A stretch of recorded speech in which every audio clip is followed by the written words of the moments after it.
Eh bien, c'est un peu par un hasard que nous sommes aujourd'hui le 8 avril 2021 et je viens d'apprendre effectivement que ça fait 150 ans que mon arrière-arrière-grand-père Jean-Baptiste Guimet est décédé. Et donc c'est une très bonne occasion de parler de cet ancêtre. Il faut dire qu'il est né en 1795 à Voiron et que tout jeune, il courait les rues et son père, qui était ingénieur et qui travaillait à Marseille, il a largement contribué au plan des ports de la Joliette à Marseille, eh bien, se plaignait qu'il était très, très fort en mathématiques, mais qu'il n'en faisait pas suffisamment. Et son père s'est marié avec Anne Mallet, qui est décédée très rapidement lorsque lui-même, Jean-Baptiste, n'avait que 3 ans. Et c'est donc cette tante, Véronique, qui s'est occupée de son éducation. Et quand il avait 9-10 ans, son père a souhaité qu'il fasse des études plus poussées. Et il l'envoie, à ce moment-là, à Paris, dans un centre d'éducation qui s'appelle le collège X, H-I-X. Et il fait des études classiques, et puis petit à petit, il va évoluer et il va au collège Napoléon. Napoléon, c'est actuellement le lycée Henri IV. C'est un lycée qui était à l'époque extrêmement bien coté, et il fait des études assez rapides et relativement brillantes qui l'emmènent ensuite à Polytechnique. Et là, je vais demander à peut-être Cécile de nous parler en fait de sa suite.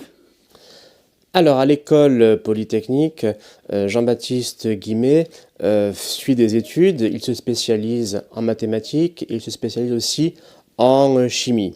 Il est de la promotion 1813 et dans cette promotion, il y a également Prosper Enfantin, Auguste Comte, donc il baigne dans un environnement moderne, centré sur la raison, sur la science et sur la nécessité aussi d'utiliser les résultats de la science pour moderniser le pays. Nous sommes sous le Premier Empire et en 1814, lorsque les troupes alliées occupent Paris, il prend part à la défense de la capitale en tant que canonnier. Après ses études à l'école polytechnique, il entre dans l'administration des poudres et salpêtres, qui est rattachée au ministère de la Guerre. Sa carrière est faite de mutations successives et avant d'arriver à Toulouse, où il s'y installe dans les années 1825-1826, il a fait la connaissance en région parisienne de Rosalie Bidot, une artiste peintre issue du Midi. Donc, dans les années 1820, il fait la connaissance du milieu des peintres parisiens et il est sensibilisé par celle qui deviendra son épouse en 1824 sur les problèmes qui sont ceux des artistes de l'époque pour se procurer des couleurs à bon marché. Parmi ces couleurs à bon marché, il y a la nécessité de se procurer du bleu outre-mer. L'outre-mer est un produit de luxe, le bleu outre-mer. Il est extrait du lapis lazuli, qui est une pierre précieuse venant d'Asie centrale. Son prix de vente est autour de 10 000 francs le kilogramme. Jean-Baptiste Guimet est donc sensibilisé par son épouse sur les problèmes qui sont ceux des peintres de l'époque, de se procurer ce bleu outre-mer bon marché. Lorsqu'il est à Toulouse, Jean-Baptiste Guimet, dans son administration, met au point des fourneaux économes en charbon. Le salpêtre est séché à partir d'une opération qui consiste à insérer les matières premières dans un fourneau et il met au point des projets d'amélioration de ces fourneaux-là à Toulouse, notamment des économies très importantes en charbon. Parallèlement à sa carrière dans l'administration des poudres et salpêtres, il a un intérêt qui est porté vers l'industrie et vers la recherche. Il met au point la poudre rousse, c'est-à-dire une poudre qui était jusque-là fabriquée par les Anglais, et il en produit et il met cette invention au service de son administration, espérant ainsi une évolution de carrière. Une évolution de carrière qui ne va pas se faire dans la mesure où il entretient des rapports parfois conflictuels avec sa hiérarchie, car c'est un fonctionnaire qui est très porté sur l'innovation, sur la recherche, et qui pense que par son mérite, par ses créations, par ses inventions, il pourra progresser rapidement dans son administration. L'administration bloque son évolution de carrière et c'est vers l'entreprise privée qu'il va progressivement s'orienter pour donner ainsi libre cours à ses inventions. La poudre rousse d'abord, mais aussi une fabrique de blanc de céruse qu'il ouvre en région parisienne alors que lui-même occupe des fonctions de commissaire aux poudres à Toulouse. Donc il ouvre une fabrique de céruse en région parisienne, mais du fait de l'éloignement, cette aventure s'achève lorsque, en 1828, il est nommé commissaire aux poudres à Lyon. Il se trouve qu'avant sa nomination, en 1828, au poste de commissaire aux poudres à Lyon, il a mis au point, le 10 août 1826, le premier outre-mer de synthèse. C'est-à-dire qu'il a reconstitué les propriétés de l'outre-mer naturel, qui était extrait du lapis lazuli, pour mettre au point un outre-mer qui est ici, dont vous voyez ici... Cécile, je crois que ce qu'il faut quand même bien dire aussi, c'est qu'en fait, de cette outre-mer naturelle, qui était obtenue avec le broyage de la pierre, de lapis lazuli qui est ici, il était recherché en fait un outre-mer qui soit beaucoup moins cher que la poudre du pigment de lapis lazuli, parce que c'était horriblement cher, ça se vendait le prix de l'or à l'époque, et il y a eu des concours qui ont été faits, soit par des sociétés d'encouragement anglaises, puis ensuite la société d'encouragement française, et un concours à celui, en fait, qui découvrirait la façon de produire d'une façon, au fond, artificielle, ce bleu d'outre-mer qui avait l'éclat de cette pierre de lapis lazuli et qui donnait la pérennité aussi à cette peinture-là.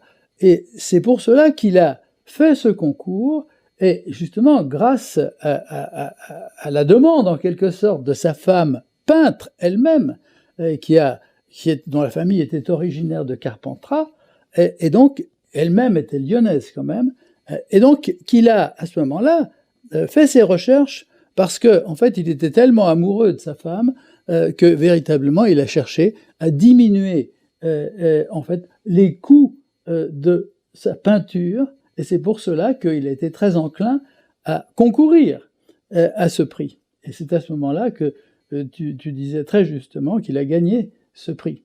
Jean-Baptiste Guimet remporte en 1828 un prix qui a été décerné par la Société d'encouragement pour l'industrie nationale, un prix de 6 000 francs pour qui mettrait au point un outre-mer de synthèse. L'outre-mer de synthèse a été mis au point le 10 août 1826. Jean-Baptiste Guimet en informe son épouse, qu'il a pu reconstituer les propriétés de l'outre-mer naturel, qui était un produit de luxe extrêmement onéreux. Jean-Baptiste Guimet en produit un qui coûte 30 fois moins cher que l'outre-mer naturel. Il remporte un prix de 6 000 francs, ce qui va lui permettre d'avoir un petit capital de départ pour lancer une entreprise qui ouvrira ses portes à partir de 1831. Simultanément, Jean-Baptiste Guimet poursuit sa carrière dans l'administration des poudres. Il est commissaire aux poudres à Lyon, de 1828 à 1834. Donc, entre 1828 et 1834, il poursuit sa carrière dans l'administration des poudres à Lyon et il crée une entreprise en 1831, ici, à Fleury-sur-Saône, au nord de Lyon. Il doute de la viabilité de son projet, mais il commence à voir que son produit, l'outre-mer de synthèse, suscite un immense intérêt chez les peintres. Son épouse qui l'utilise, mais aussi des artistes de l'époque, notamment Horace Vernet, qui va l'utiliser pour sa toile L'apothéose d'Homère.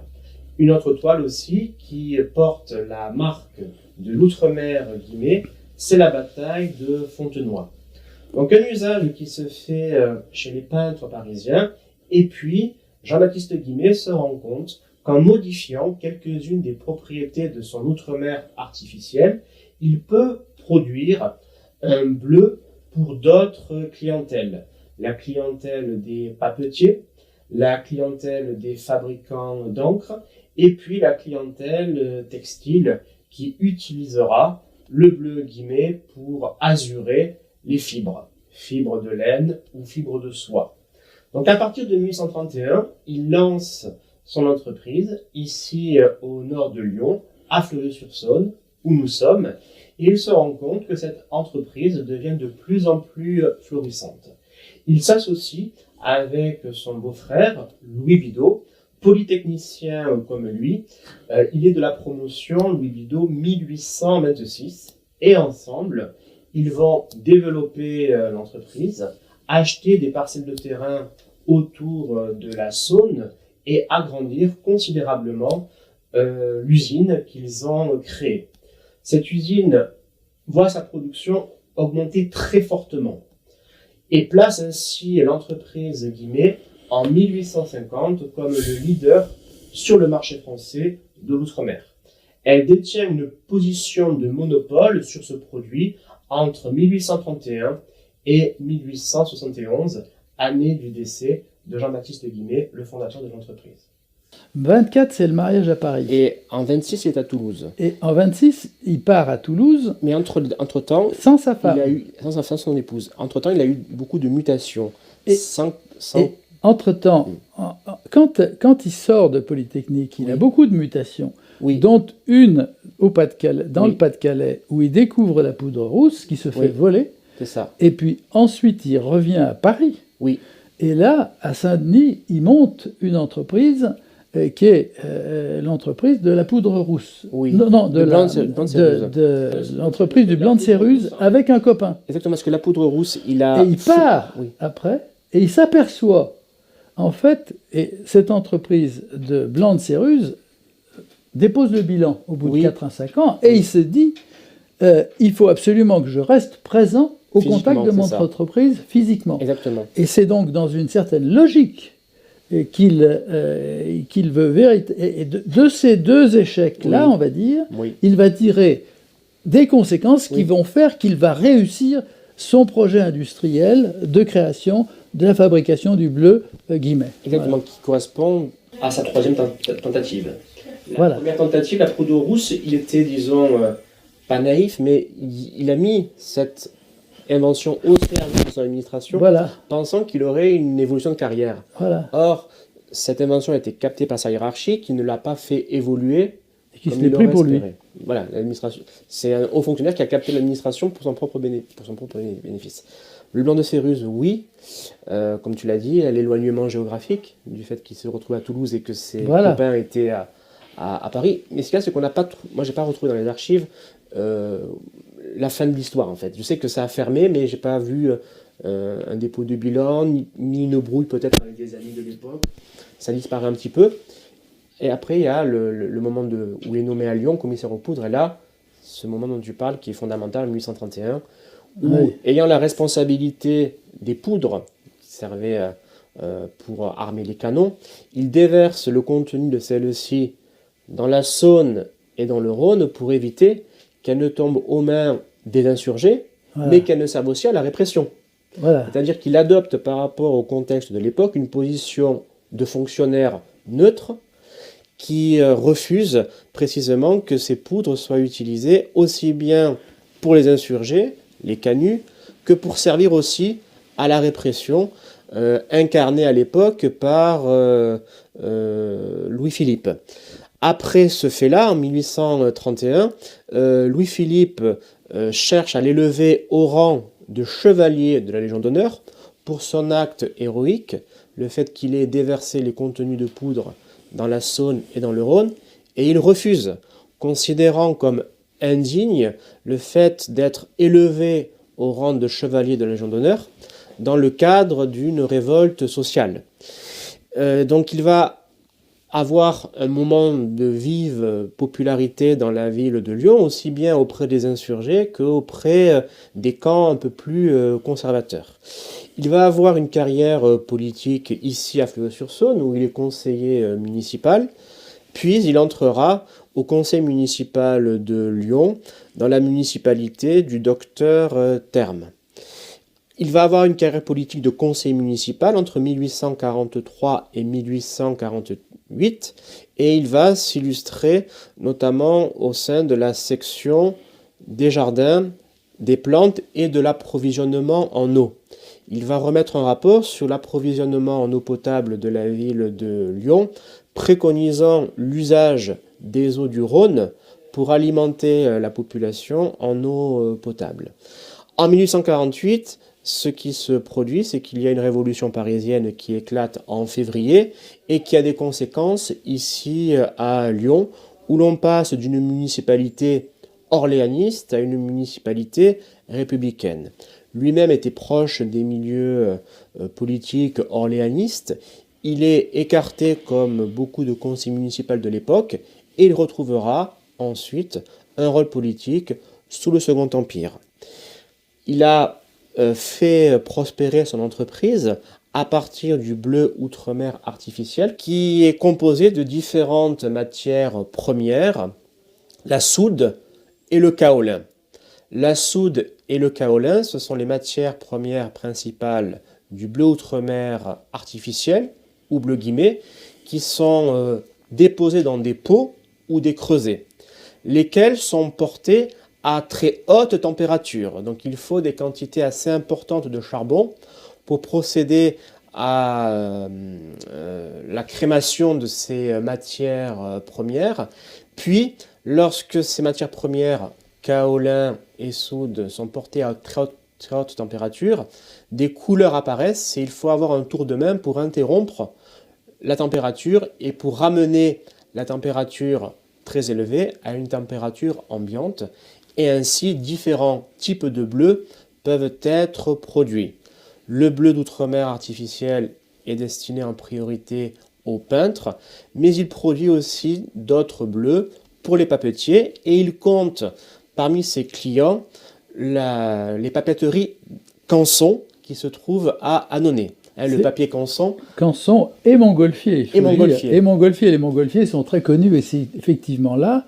Et en fait, ce qu'il faut dire, c'est que à partir de 1831, lorsqu'il construit cette usine de Fleurieux, bien sûr, il améliore sa production et sa productivité de cette entreprise, ce qui fait que, au fil du temps, il peut vendre et conquérir des marchés plus importants au fur et à mesure de ses inventions. Et on commence par vendre au papetier. On met le pigment de bleu d'outre-mer dans la pâte à papier, moyennant quoi ça rend le papier plus blanc, puisque ça azure en quelque sorte l'ensemble de la pâte.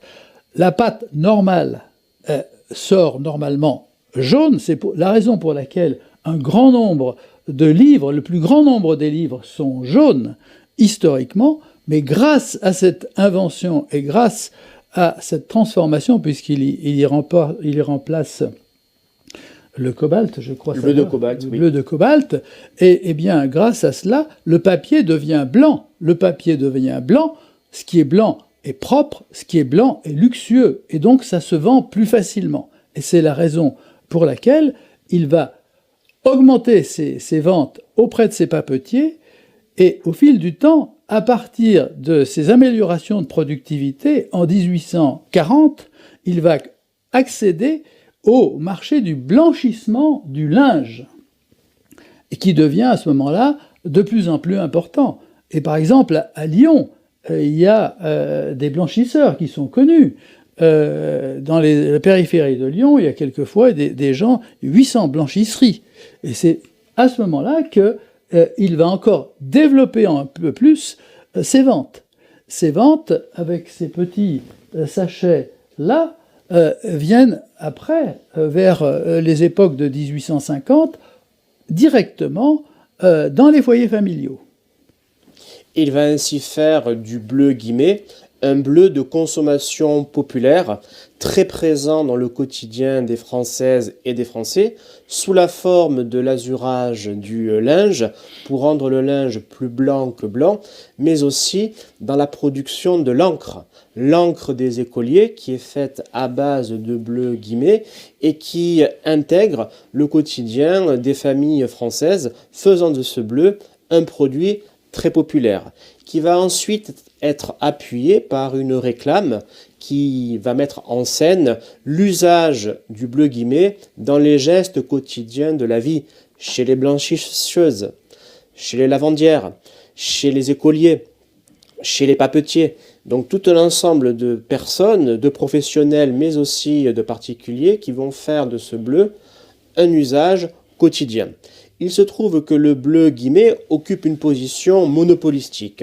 L'entreprise contrôle entre 50 et 60% du marché français entre 1831 et 1871.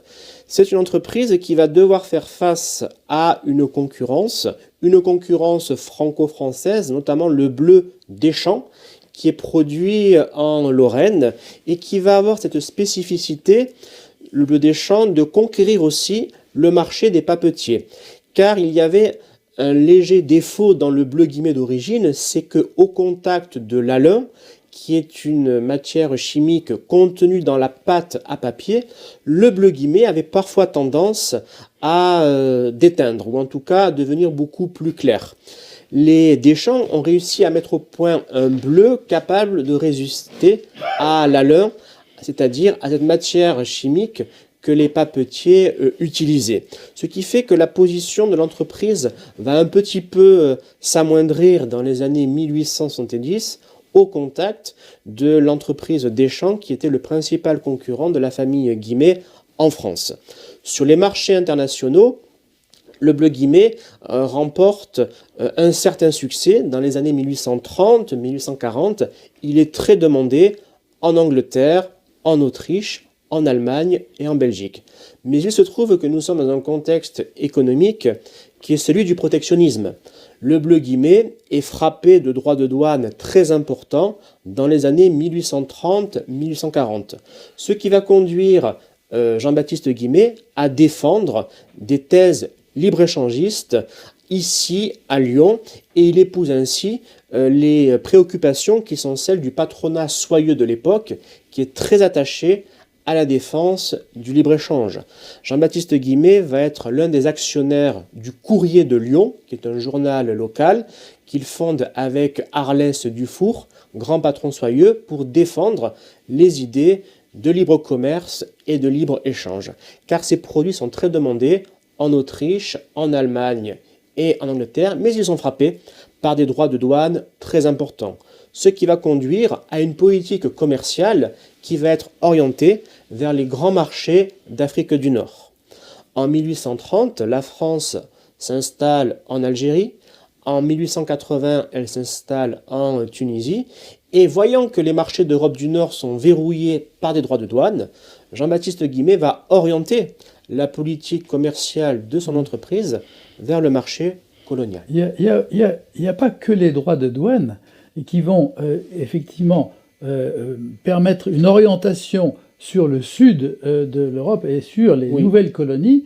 Il y a tout le grand mouvement colonial français et qui faisait que, effectivement, c'est des marchés qui s'ouvraient et qui s'ouvraient relativement facilement pour les entreprises françaises, alors que la concurrence était très forte en Allemagne, Oui. parce que l'Allemagne était déjà à ces époques-là, on va dire même 1850, extrêmement industrieuse, et surtout dans ces domaines de la chimie. On a eu des entreprises comme le Vercus, qui étaient les concurrents principaux en Allemagne, entre autres, de l'entreprise du Bleu Guimet, qui restait quand même la plus grande entreprise européenne, le marché le plus important. Le marché le plus important, non, il était en Allemagne. Mais par contre, comme en fait les producteurs allemands étaient très nombreux, le Bleu Guimet restait la plus grande entreprise malgré toute cette concurrence forte. Cette concurrence forte, donc, a bien poussé Jean-Baptiste Guimet à développer ses marchés, effectivement, et ses ventes dans le Sud et dans les nouvelles colonies. En cela, on peut dire que c'est une entreprise qui a suivi complètement le mouvement de colonisation qui était très forte au XIXe siècle. Alors, donc l'invention en fait de Jean-Baptiste Guimet du bleu d'outre-mer artificiel part de 5 matières premières principales. Il y a le sulfate de soude, le carbonate de soude, le kaolin, qui a beaucoup d'importance, le soufre lui-même et le charbon de bois, qui est comme une résine, si vous voulez. Et toutes ces matières premières, en quelque sorte, sont broyées, mélangées et incluses dans des pots. Ces pots de terre cuite, en quelque sorte, sont mis dans des fours qui sont énormes et qui sont chauffés jusqu'à 800 degrés. Et là apparaît un tour de main qui est fondamental par les contremaîtres de l'usine de Fleurieux. Il ne faut pas ouvrir trop tôt le four ni trop tard parce qu'il y a une oxygénation qui doit se faire et il faut laisser à peu près 8 jours à la cuisson et petit à petit on réduit la chaleur à l'intérieur de ce four jusqu'à 0 degré, mais il faudra 3 semaines pour cela. Donc vous vous rendez compte que c'est une production qui est compliquée et qui est lente et qui demande un tour de main très très particulier. Et pour la petite histoire, quelquefois on allait réveiller la personne en question parce que le four était en train de cuire trop fort. Voilà ce que je voulais vous dire sur la fabrication de ce bleu. Cette fabrication s'est faite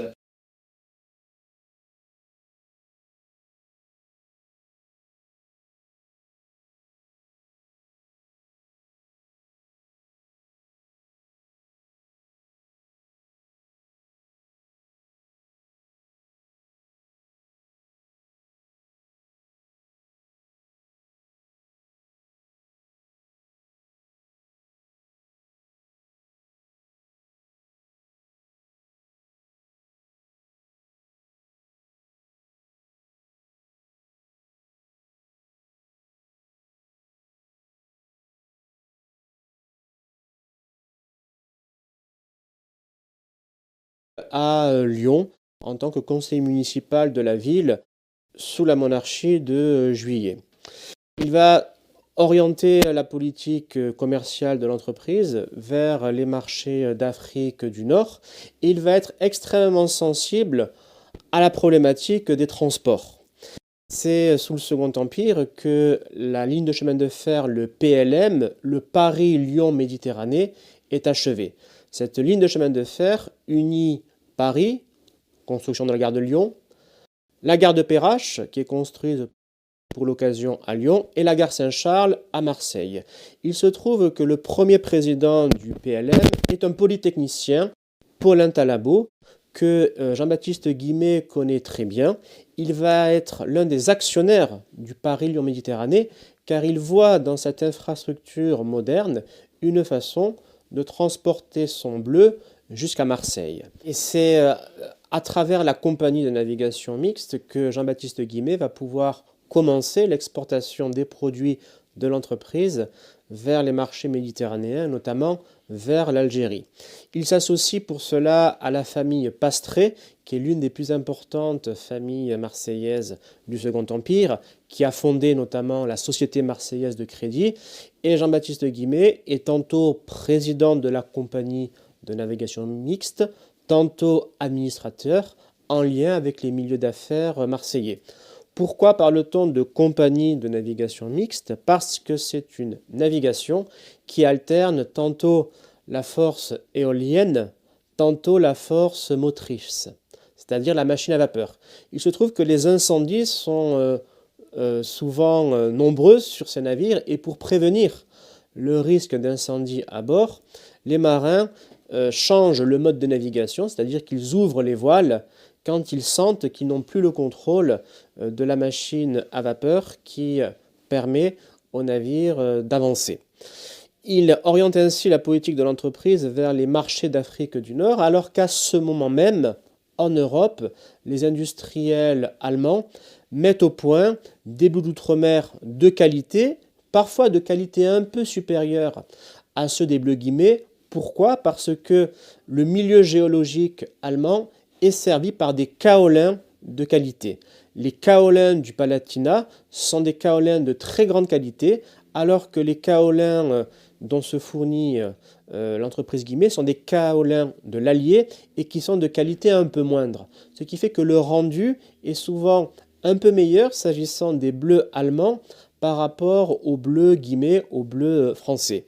Il se trouve aussi que l'entreprise Guimet a orienté sa politique commerciale vers les marchés d'Afrique du Nord dans les années 1850-1860, alors que les Allemands, eux, sont servis par un marché qui est très consistant, très nombreux, et aussi les Allemands ont orienté leur politique vers la conquête du marché russe et la conquête du marché britannique. Des marchés sur lesquels l'entreprise est insuffisamment présente par rapport à ses concurrents allemands, mais elle maintient de très solides positions sur le marché français, vu qu'elle est le leader incontesté entre 1831 et 1871. En fait, ce qui est très important, c'est aussi de voir que dès 1834, Jean-Baptiste Guimet, avec son bleu d'outre-mer, remporte tous les premiers prix des expositions et industrielles, puis ensuite des expositions universelles à Londres dans le Crystal Palace en 1851, puis ensuite en 1855 à l'exposition universelle de Paris, qui mine de rien quand même attirait déjà à ces époques-là 6 millions de personnes, c'est pas rien.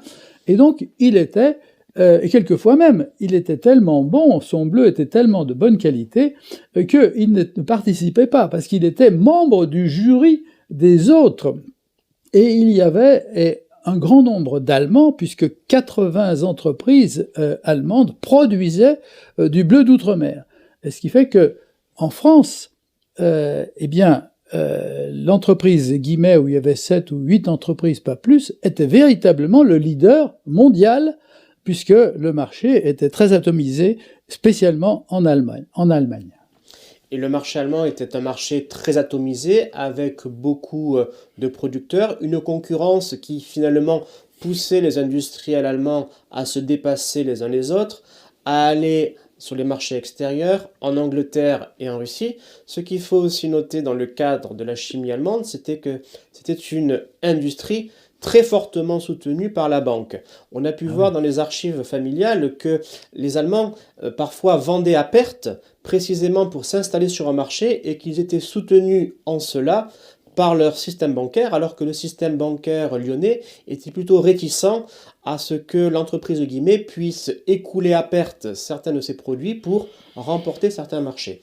Il y a aussi la question de la recherche fondamentale, c'est-à-dire que lorsque l'on analyse la production scientifique qui est faite autour du bleu d'outre-mer et aussi la fixation de ce pigment sur des supports divers, et notamment les supports métalliques, on se rend compte que la recherche fondamentale allemande est un peu plus dynamique que la recherche fondamentale française. Si l'on fait le comparatif des publications scientifiques, entre 1850 et 1914, il y a 20 à 30% d'articles scientifiques allemands supplémentaires par rapport à la production scientifique française.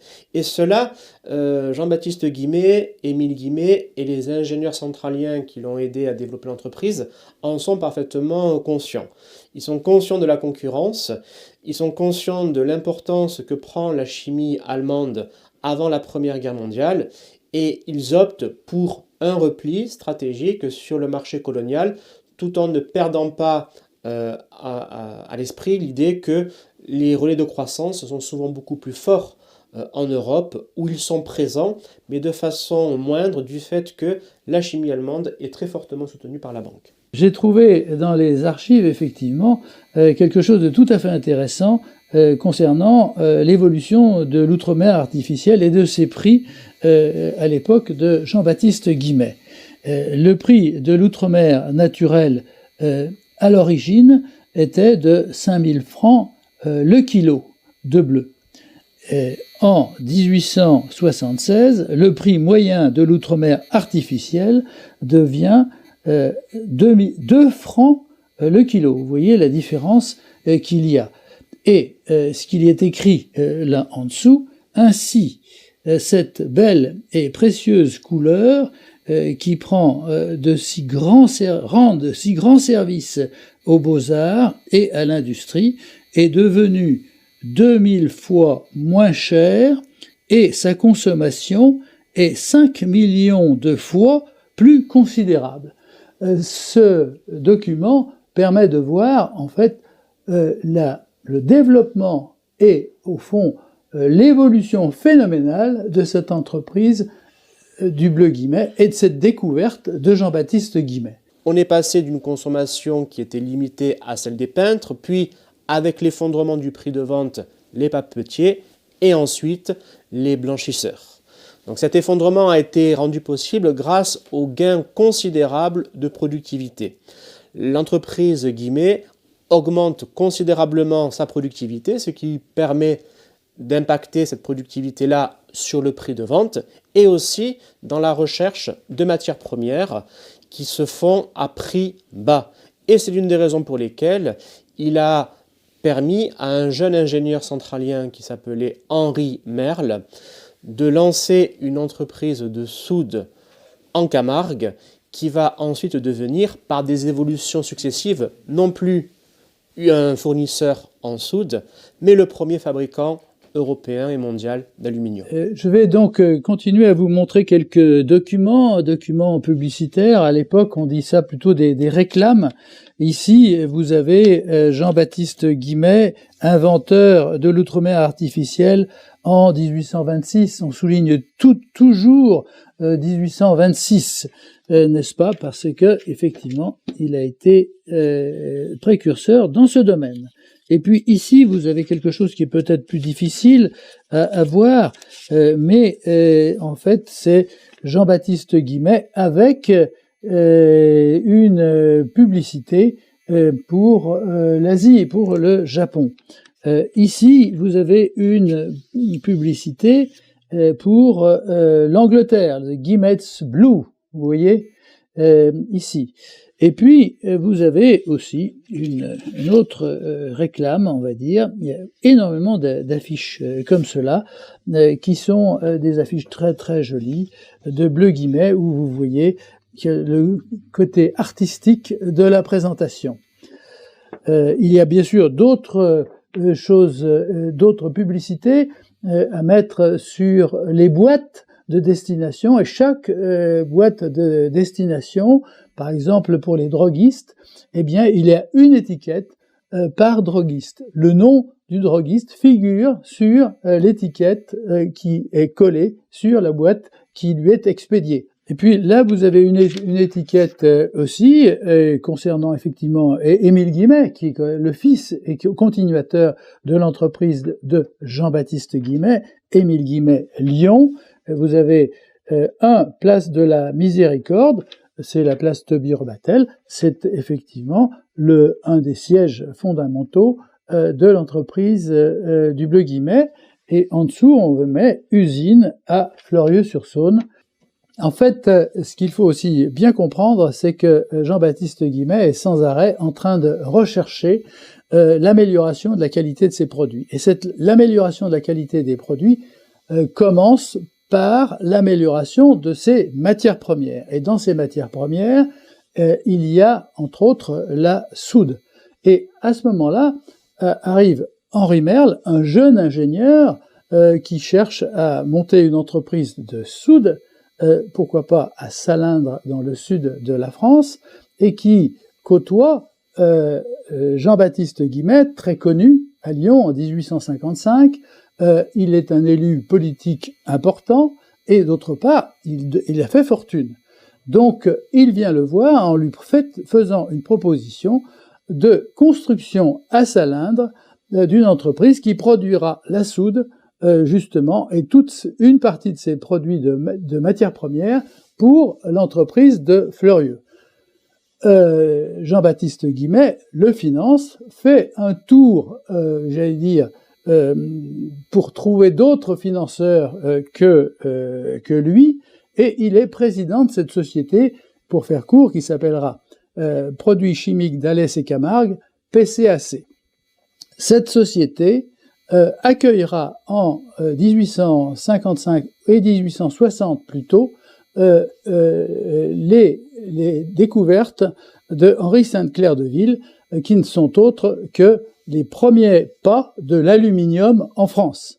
Et le début de l'aluminium français a été en fait financé par Jean-Baptiste Guimet ici. Et ça s'appellera PCAC pendant 80 ans à peu près.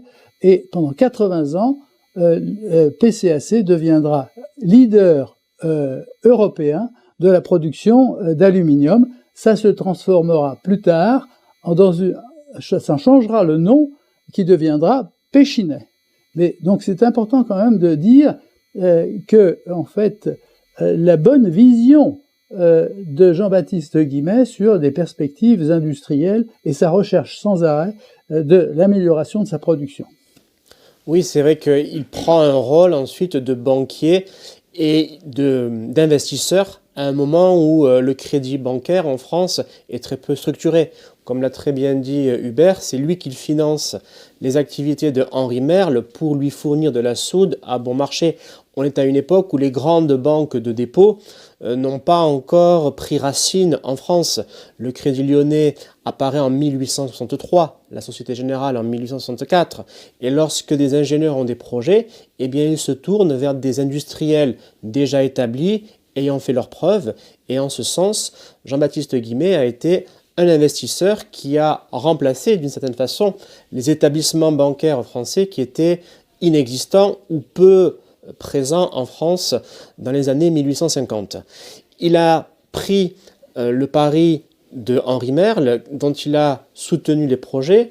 C'est lui-même, comme l'a très bien dit Hubert, qui a permis le développement de toute l'industrie de l'aluminium, tant et si bien que lorsque Jean-Baptiste Guimet décède en 1871, les actifs qu'il détient dans PCAC, dans l'industrie de l'aluminium, ont dépassé les actifs qui sont ceux de l'outre-mer artificiel.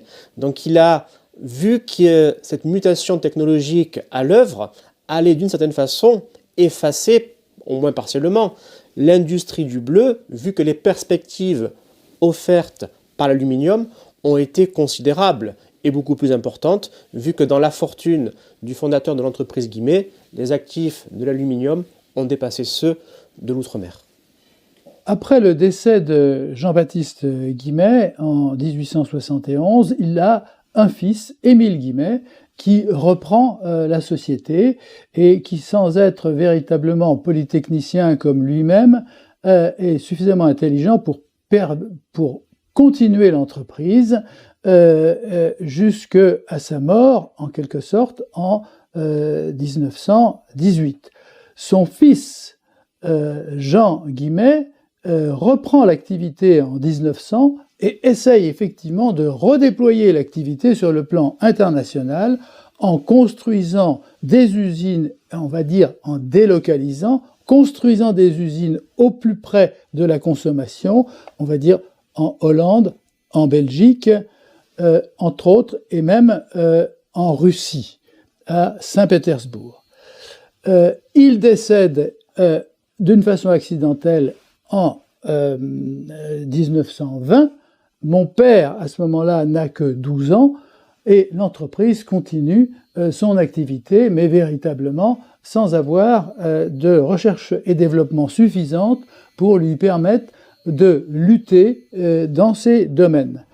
D'autant plus que, à partir du milieu du XXe siècle, on a la décolonisation, donc les marchés habituels s'effondrent petit à petit, d'une part, et on a une recherche qui fait qu'il apparaît de nouveaux produits textiles qui n'ont pas besoin, effectivement, d'être azurés comme le linge historique.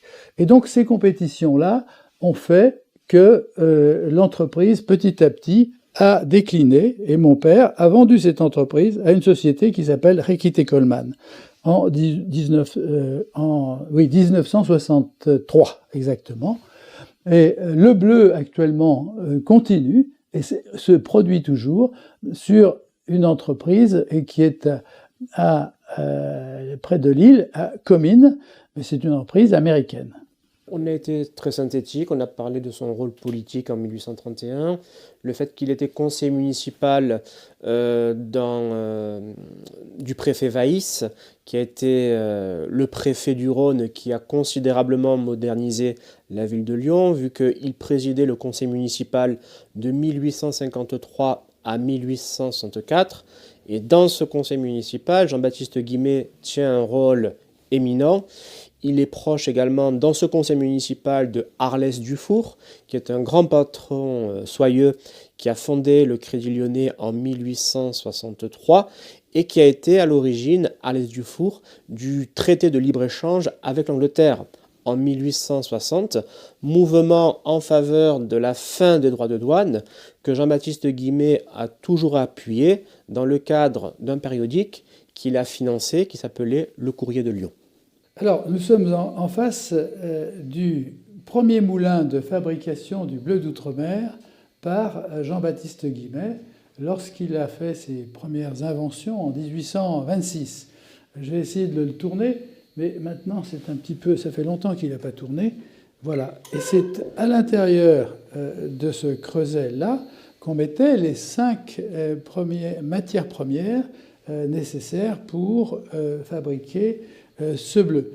Dedans, comme vous le savez, il y a de la soude, du chlorate de soude, il y a du kaolin, il y a le charbon de bois. Enfin, il y a 5 matières premières qui sont là. Et ensuite de cela, ces matières premières sont mises dans des pots.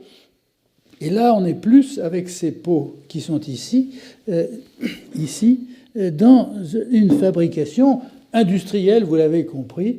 Lorsqu'il s'installe à Fleurieu-sur-Saône, ce sont ces pots-là qui vont dans les fours énormes. Il y a peut-être plus de 1000 ou 2000 pots comme cela, qui sont chauffés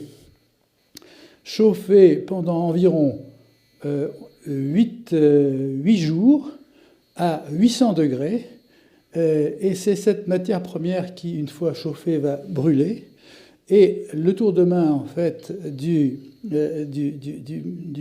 pilote du four est fondamental, puisqu'il va, lorsqu'il verra une petite flamèche comme cela bleue, c'est à ce moment-là qu'il faudra qu'il ouvre le four pour, on va dire, oxygéner, faire permettre à l'oxygène de rentrer dans le four et de donner la couleur bleue à cette matière première qui sera ici. S'il le fait trop tôt, ça sera brun. S'il le fait trop tard, ça sera vert.